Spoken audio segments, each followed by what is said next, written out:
할렐루야. 하루를 시작하는 이 시간 성삼위 하나님의 성호를 찬양하면서 감사하는 마음으로 오늘 하루도 시작합니다.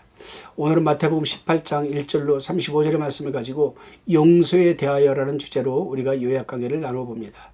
먼저 본문 1절로 4절의 말씀입니다. 그때 제자들이 예수께 나와 가로되 천국에서는 누가 크니이까? 예수께서 한 어린아이를 불러 저희 가운데 세우시고 가라사대 진실로 너에게 이르노니 너희가 돌이켜 어린아이들과 같지 아니하면 결단코 천국에 들어가지 못하리라. 그러므로 누구든지 이 어린아이와 같이 자기를 낮추는 그이가 천국에서 큰 자니라. 아멘. 제자들이 예수님께 나와서 예수님, 천국에서는 누가 큽니까? 이렇게 질문하였습니다. 그래서 예수님께서는 한 어린아이를 불러 제자들 가운데 세우시고 너희가 이 어린아이들과 같지 아니하면 결단코 천국에 들어가지 못하리라, 이렇게 말씀을 하시거든요.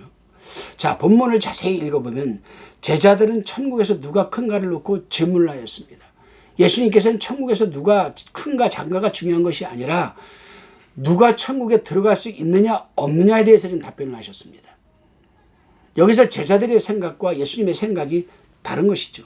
제자들의 생각은 625, 예수님께서 생각한 것은 0이죠. 제자들은 세상적인 유교하는 것을 말하고 예수님은 영적인 것에 지금 대답을 한 것입니다. 그렇습니다, 여러분. 본문에서 말하고 있는 천국은 우리가 죽어서 하늘나라에 가서 들어가는 저 천국을 말하는 것이 아닙니다.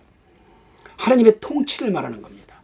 성경에서는 천국이라는 단어가 많이 나오는데 천국, 하나님 나라, 그의 나라 등등 많이 나오죠. 그런데 우리가 죽어서 하늘나라에 들어갈 이 천국은 성경에 단 2곳밖에 나오질 않습니다. 그 한 곳이 주기도문에 나오고 한 곳이 요한계시록에 나옵니다.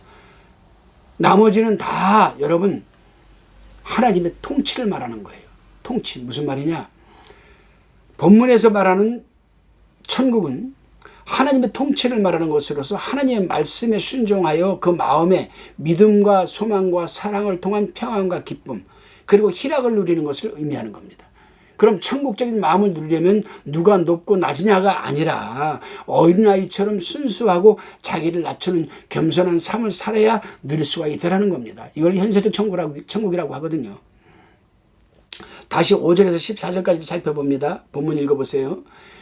이어서 예수님은 누구든지 이런 어린아이 하나를 영접하면 곧 예수님을 영접하는 것이라고 합니다.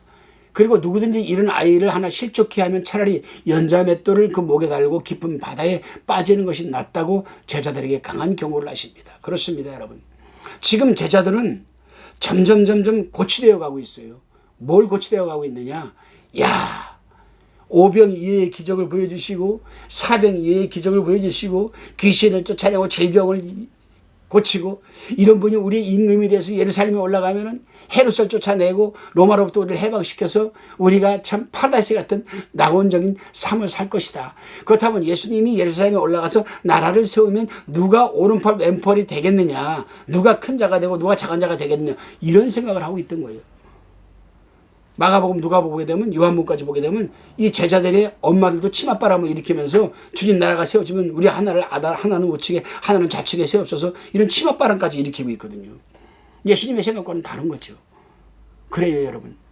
오늘 본문에서 말하는 것은 어린아이처럼 겸손하고 자신을 낮추고 순수한 성도를, 그런 겸손한 자들을, 낮은 자들을 실족해 하는 것은 하나님께서 가장 싫어하는 것이라는 거죠. 실제로 보면 실족해 하는 자가 받을 형벌이 얼마나 크면 차라리 너희가 연자맷돌을 목에 달고 바다에 빠지는 것이 나을 것이다. 이건 뭘 얘기합니까?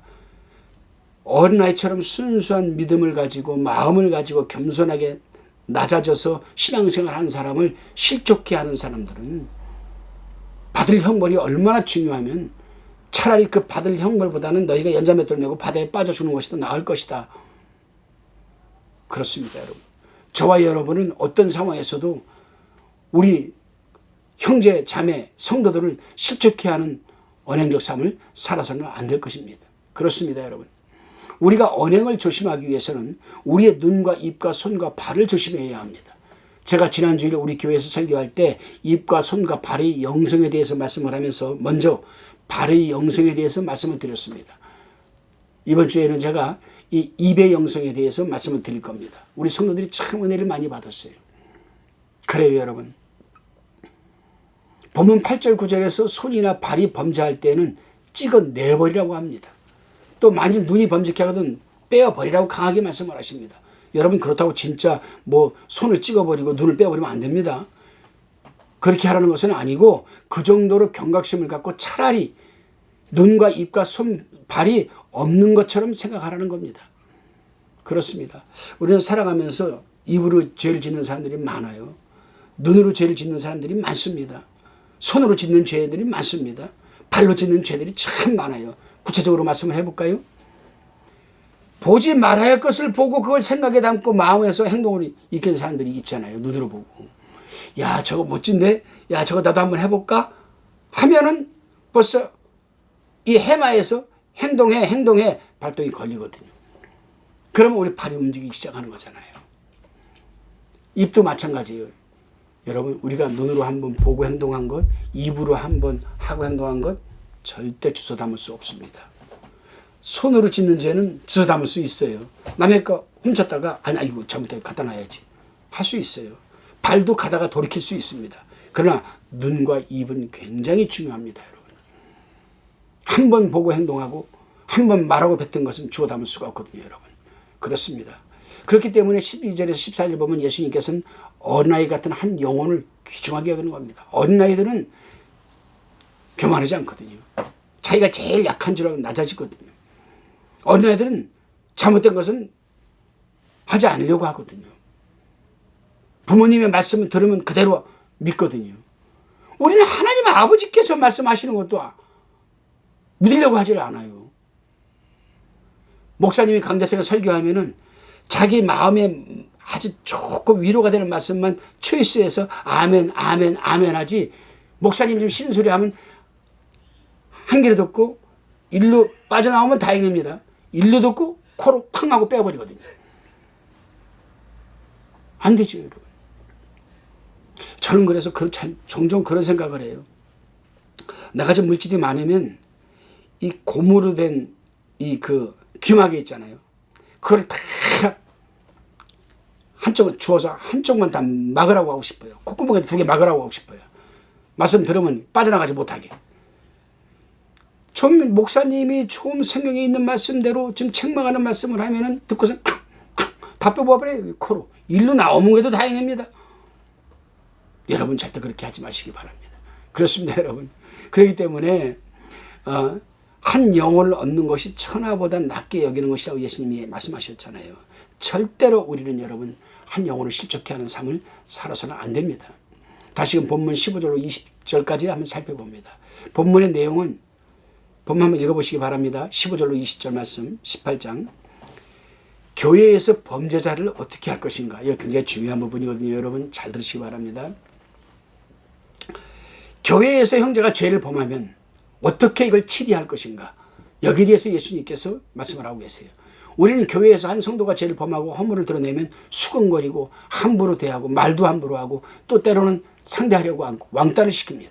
그러나 예수님께서는 그런 자들에게 올바로 대하는 방법에 대해서 가르쳐주고 있습니다. 형제가 죄를 범하면 그것을 다른 사람에게 말하지 말고 그 사람과 상대하여 권면하라고 합니다. 그러니까 될 수 있으면 다른 사람의 죄나 허물을 제3자에게 전하지 말라는 겁니다. 근데 우리는요 얼마나 빠른지요.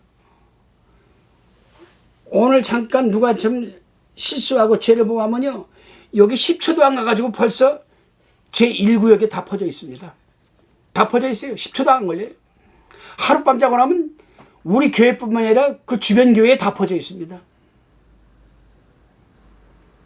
예수님께서는 그 사람이 네가 혼자만 가서 그 사람에게 권면을 해서 그 사람이 받아들이지 않으면 두세 증인을 세워서 권면하라는 겁니다. 권면할 때에는 그 형제가 회개하면 형제를 얻는 것이기에 우리는 될 수 있는 대로 그 죄를 가리워주고 덮어주면서 그 죄를 다스려 회개시켜야 한다는 겁니다. 목사님이 지금 허물이 드러나면요 이게 얼마나 빠른지요. 예배 마치고 나서 차량 운행 한 바퀴 돌면 이미 다 알고 있어요. 다 알고 있습니다. 다 알고 있어요. 그 말을 전한 사람, 그 사람이 문제가 되는 거죠. 그럴 때는 조용히 목사님에게 전화를 걸던가 와서 목사님 이런 부분은 참 목사님 보시기에 안 좋은 것 같아요. 우리가 보기에 목사님 이 부분은 좀 이렇게 해주셨으면 좋겠어요. 얼마나 좋습니까? 목사님이 아멘 알았습니다. 그러면 목사님의 사랑을 더 받는 거예요. 그 사람이.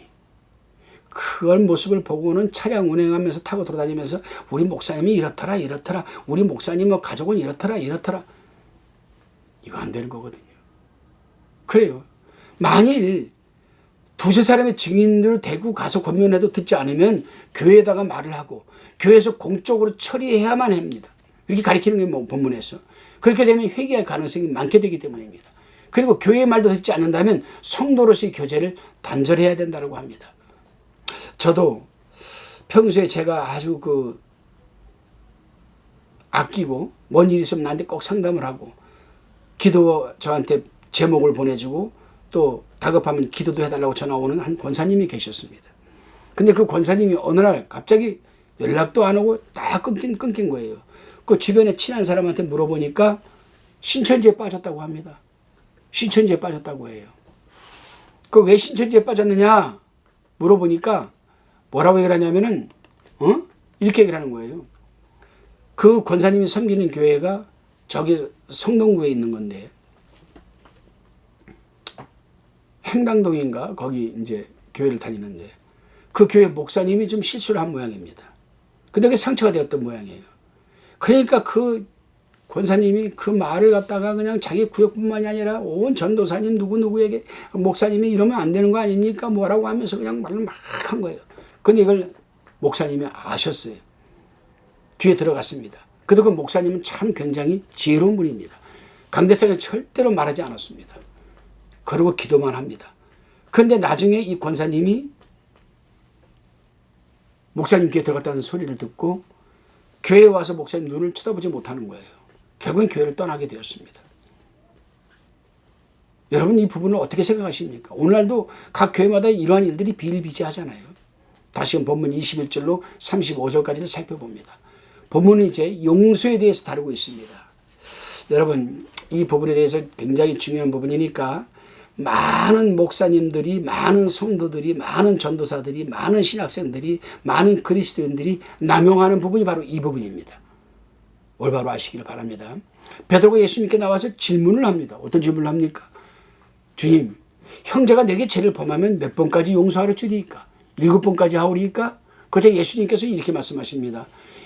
7번뿐만이 아니라 70번씩 7번이라도 용서하여 줘라.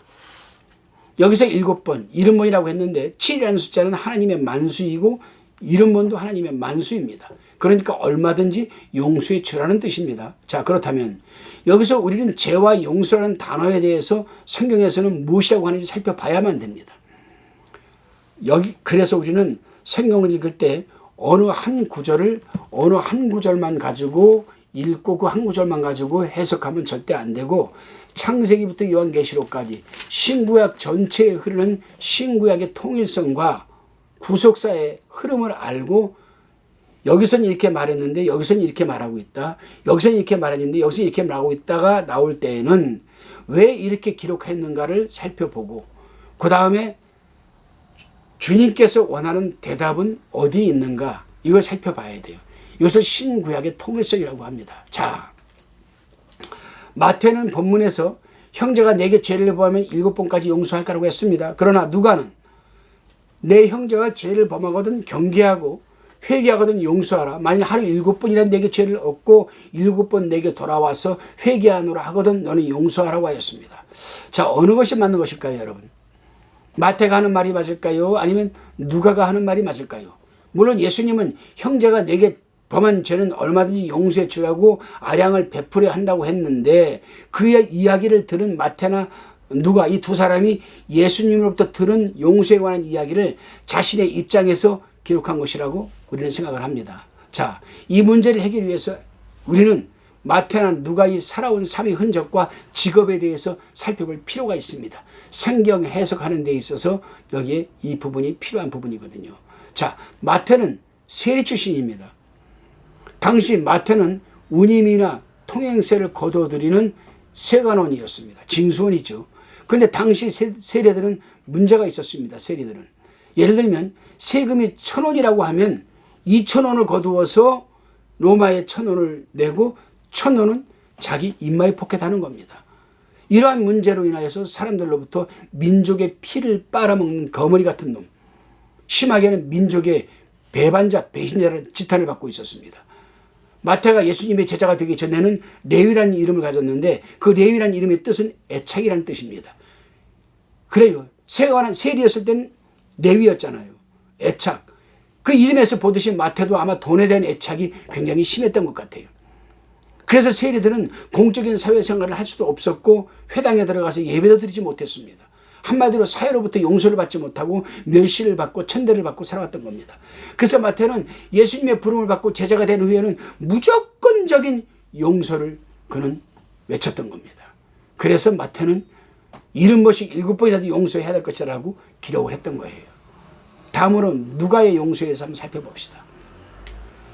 누가는 형제가 죄를 범하면 먼저 경계를 하고 회개하면 용서해 주라고 하였습니다. 누가는 의사 출신입니다. 누가는 상류층 출신으로서 율법을 지키면서 살아왔습니다. 그래서 그는 사회로부터 인정을 받고 살아왔기 때문에 죄를 지으면 징계를 하고 경계를 하고 회개해야만 한다고 그는 생각했던 사람입니다. 자, 여러분, 마태의 용서가 맞는 것이라고 생각합니까? 아니면 누가의 용서가 맞는 것이라고 생각합니까? 이 문제에 대한 정답은 사도 바울이 갖고 있습니다. 이 용서에 대한 문제에 대하여 사도 바울은 갈라디아 교인들에게 6장 1절에서 이렇게 권면하고 있습니다. 형제들아, 사람이 만일 무슨 범죄한 일이 드러나거든 신령한 너희는 온유한 심령으로 그러한 자를 바로잡고 내 자신을 돌아보아 너도 시험을 받을까 두려워하라. 아멘. 그렇습니다, 여러분. 우리는 먼저 누구를 용서하고 안 하고를 떠나서 먼저 신령한 자, 즉 영적인 그리스도인임을 우리는 자각해야 됩니다. 영적인 그리스도인은 누구를 용서하고 안 하고의 자격이 없다는 사실입니다. 용서와 제3의 은총은 오직 하나님만이 할 수 있는 겁니다. 그렇기 때문에 그리스도인은 온유한 심령으로 죄를 범한 형제에게 권면하고 자신도 그렇게 될 수 있다는 점을 알아야만 합니다. 예를 들어서 A라는 사람이 죄를 지었어요. 그게 나에까지도 여파가 왔습니다. 교회에서.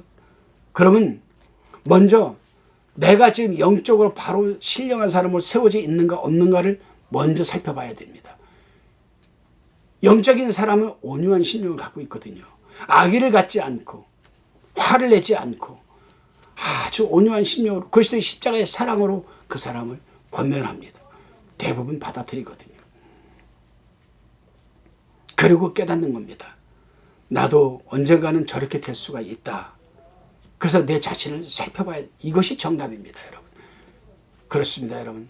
그렇기 때문에 그리스도인은 온유한 심령으로 죄를 범한 형제를 권면하고 자신도 그렇게 될 수 있다는 점을 우리는 명심해야 됩니다. 기도하시겠습니다. 한 영혼을 귀하게 여기시는 주님, 용서에 대한 바른 깨달음을 주셔서 감사합니다. 그렇습니다. 우리 성도들은 모두가 신령한 존재들입니다. 누구를 용서하고 안 하기보다는 우리가 먼저 온유한 심령을 갖게 하시고 우리 자신도 언제 죄를 범할지 모른다는 경각심을 갖게 하옵소서.